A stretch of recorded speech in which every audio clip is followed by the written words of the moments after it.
Assalamualaikum warahmatullahi wabarakatuh. Benarkan nama saya Akam Setiawan Ananda Pratama dengan NIM akhir 091.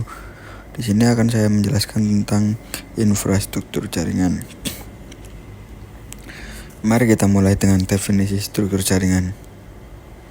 Infrastruktur jaringan adalah kerangka fisik dan logis yang digunakan untuk menghubungkan perangkat komputer dan sumber daya lainnya dalam suatu jaringan. Jadi, ini adalah fondasi yang memungkinkan kita saling terhubung dan berbagi informasi. Pertama, mari kita lihat model infrastruktur jaringan tradisional.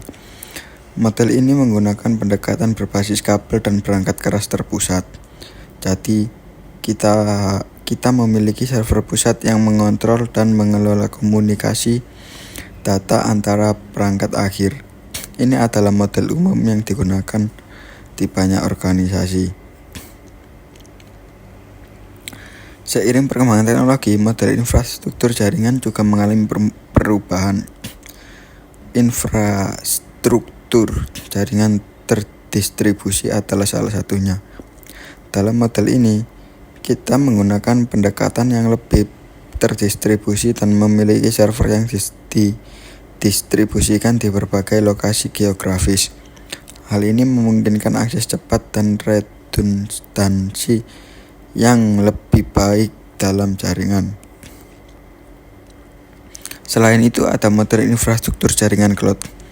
Dalam model ini, kita memanfaatkan teknologi cloud computing untuk menyediakan sumber daya jaringan melalui internet. Ini memberikan fleksibilitas yang tinggi karena kita dapat mengakses sumber daya jaringan dari mana saja dan kapan saja. Ada lagi satu model yang menarik, yaitu model infrastruktur jaringan software defined networking atau SDN.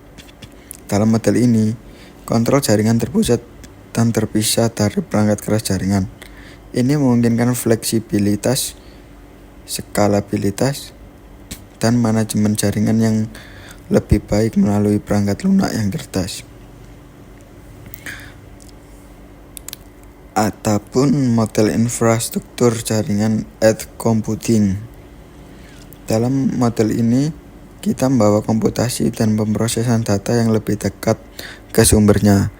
Ini memberikan kinerja yang lebih cepat, penghematan bandwidth, dan respon yang lebih baik dalam aplikasi yang membutuhkan latensi rendah.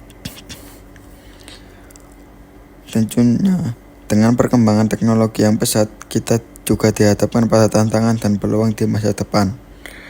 Beberapa tantangan termasuk skala yang lebih besar, keamanan yang ditingkatkan, manajemen kompleksitas, dan kebutuhan akan konektivitas yang handal. Namun ini juga membuka peluang untuk inovasi dan pengembangan lebih lanjut dalam infrastruktur jaringan. Jadi kesimpulannya, infrastruktur jaringan adalah fondasi yang memungkinkan kita untuk terhubung dan berbagi informasi dalam jaringan. Model infrastruktur jaringan terus berkembang dengan adanya model-model tersebut. Ini semua bertujuan untuk memberikan koneksi yang handal, kecepatan transfer data yang tinggi, dan pengelolaan sumber daya yang efisien. Sekian presentasi dari saya. Terima kasih.